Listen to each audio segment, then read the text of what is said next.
قوة عند ذي العرش مكين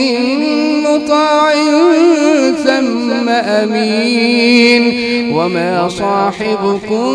بمجنون ولقد رآه بالأفق المبين وما هو على الغيب بضنين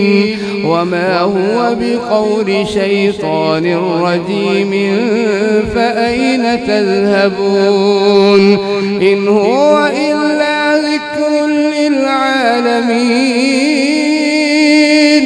لمن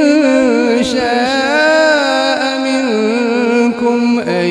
يستقيم وما تشاءون إلا أن يشاء الله رب العالمين.